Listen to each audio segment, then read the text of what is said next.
Hi everyone and welcome along. So we're well into the new year now. Christmas is behind us, but if like me you got some lovely presents this year, then it's time to write a thank you card, thank you letter, and of course we're going to make our thank you notes look super cool. So we're going to do a lovely little project today to paint up a thank you card.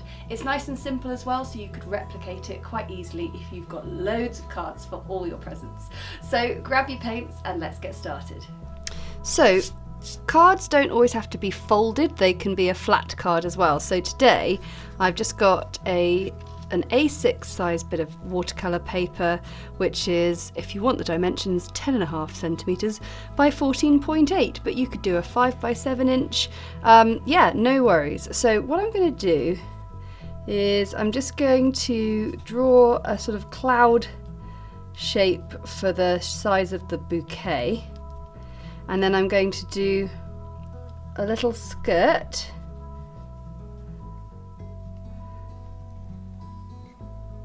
And then we're going to have some very, very simple legs. It's honestly going to be a lovely one that you could just repeat over and over again. So that's all we need our pencil for. And now I'm going to wake up a bit of permanent rose in my palette. And I think we'll sort of create a nice sort of array of pink flowers. So let's get some opera rose going as well.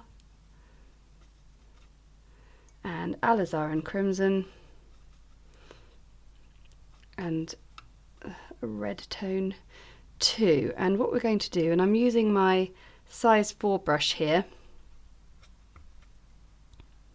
I am going to start by creating little sort of blobby flower shapes. So my aim is to sort of create some very like rough looking peony things. So let's go through what I'm doing then, shall we? So angling the brush quite low to the page, curving it down and curling around, making a sort of rounded apostrophe shape, and then just sort of building up this sort of cup shape. But you can see they're all quite varied, different sizes, different shapes, and different sort of concentrations, but on the whole we're getting just a little bit of unpainted space here and there.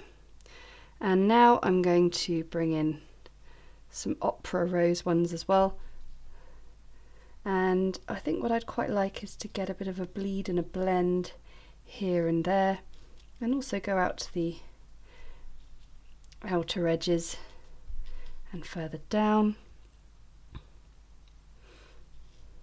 Maybe have some just sort of daring to venture out of that cloud shape, and some just with sort of clean wet brush, just picking up what paint's already there on the page.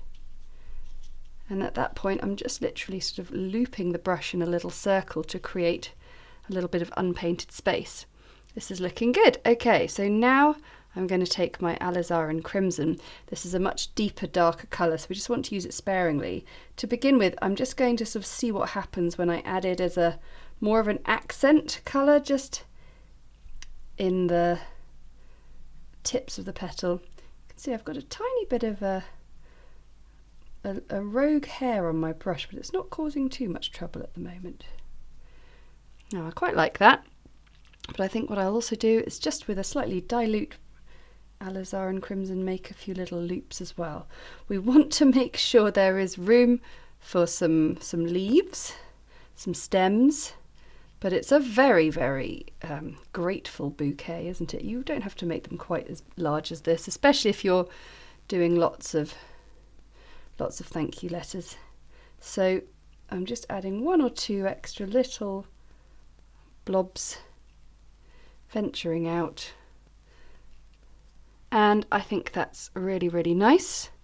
So now I'm going to take my size 0 brush and pick up some sap green down here. Whoops. And I think just in the same way that we've sort of played around with a number of different pinks, I think it's a good idea to have a few different greens up your sleeve, up your green sleeves, ready to go just in case. So that's green gold just there, and hooker's green is a nice one. I used to be a bit rude about hooker's green. I used to think it was a bit much,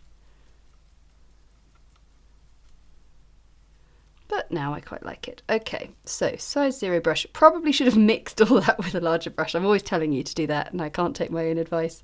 Okay, so the idea is that the bouquet is sort of coming from that central point, but we're not worrying too much about sort of specifics. But if you do find yourself with a longish stem, then think about how they're all sort of coming in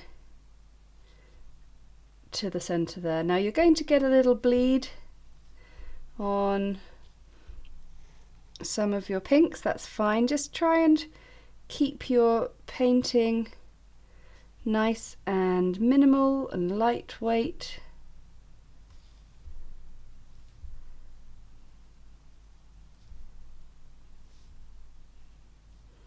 And just think about how everything's anchoring towards that central point.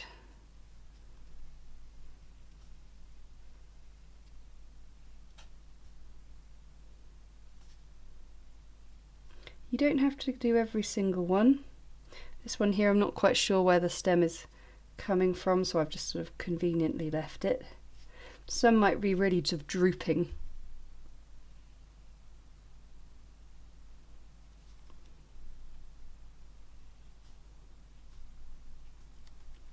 But that's looking nice. And now I'm going to use my various greens to add in lots of nice leaves.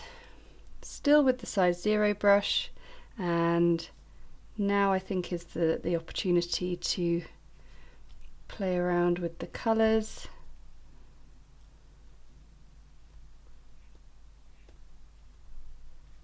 And we're just building up the shape now. So we've built up that shape, and now, Crumble's already blessed the new office with his hair found in my palette. I'm going to paint in a cadmium yellow skirt, and I'm being very sort of loose, intentionally quite sort of loose and naive with the style of painting, so I'm leaving a bit of a unpainted space between the skirt and the flowers, and I'm sort of colouring it in a quite uneven manner. That's great, happy with that, nice and cheerful. And then we've got our legs, which let's do sort of stripy tights, shall we? I think I'll do some sort of dilute Imperial Purple, and it might just bleed into the skirt, but that's fine. We're doing an intentionally sort of slightly chaotic, messy piece. I'm not sort of going right down to the toes because we'll put some shoes on.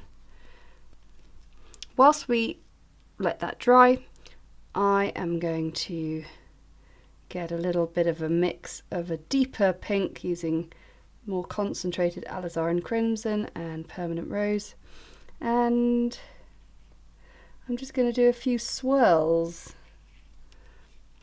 I think that looks so fun.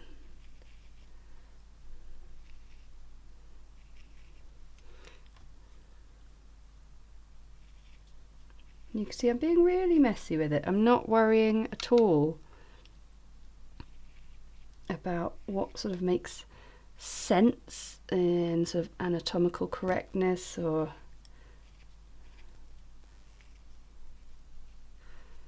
angles and things. I'm just looking for places where they might need a little bit of extra detail, but I'm happy with that.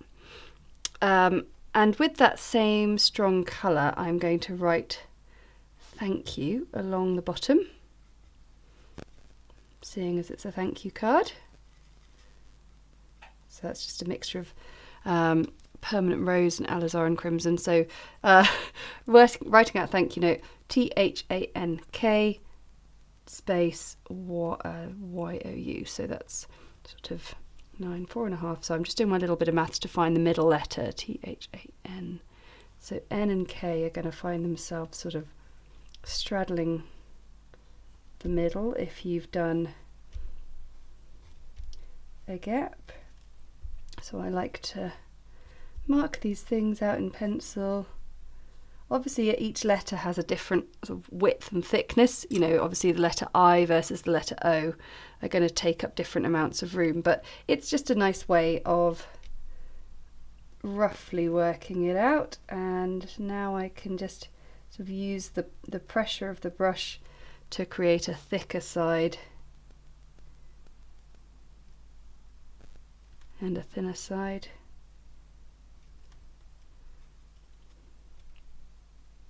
And you could do any kind of writing you like. I just love sort of being intentionally a bit wonky, a bit messy, because you might start off with good, neat intentions, but trust me, after doing a few of these, you'll be thanking me for giving permission to do this slightly wonkier style of writing. Okay, so we'll just let everything dry and then we'll come back in and do the last bits of detail. Right, things have dried, so it's time to finish off with a nice little bit of detail. So I'm going to use concentrated Alizarin Crimson for some nice little shoes. So just using my size 0 brush, just painting in some sort of U shapes there.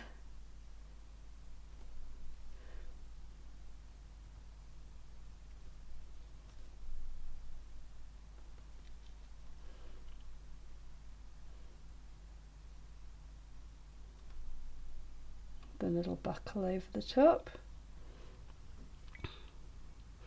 I'll also use that colour to do a nice little pattern on the skirt. And you see, like, I'm trying to just get those slightly wonky lines in there. So we'll do a very simple pattern, just putting dashes and dots in.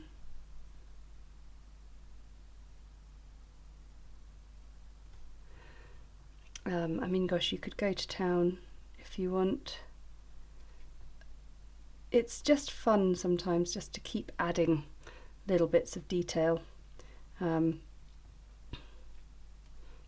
I like that. I think that looks fun. Actually, I might add the curves to all of the top dots. Lovely. Okay, and then for the tights, I can't resist a few stripes, and we'll just do those in the stronger Imperial Purple.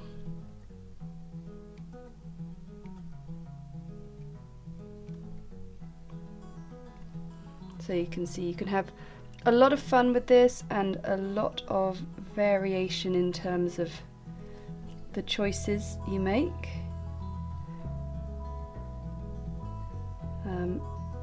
But I'm sure that the thank you card will be received with great pleasure. I think it's just really nice to, well, it's always nice to be grateful and give thanks and things, but just taking a bit of time in the new year before we all get back into the rush of everything. So thank you so much for watching. I want to say a huge thank you to my patrons for their support, because that support enables us to keep creating videos like these that everyone can enjoy.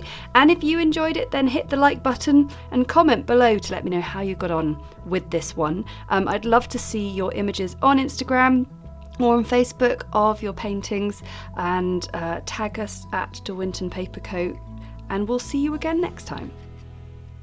Bye!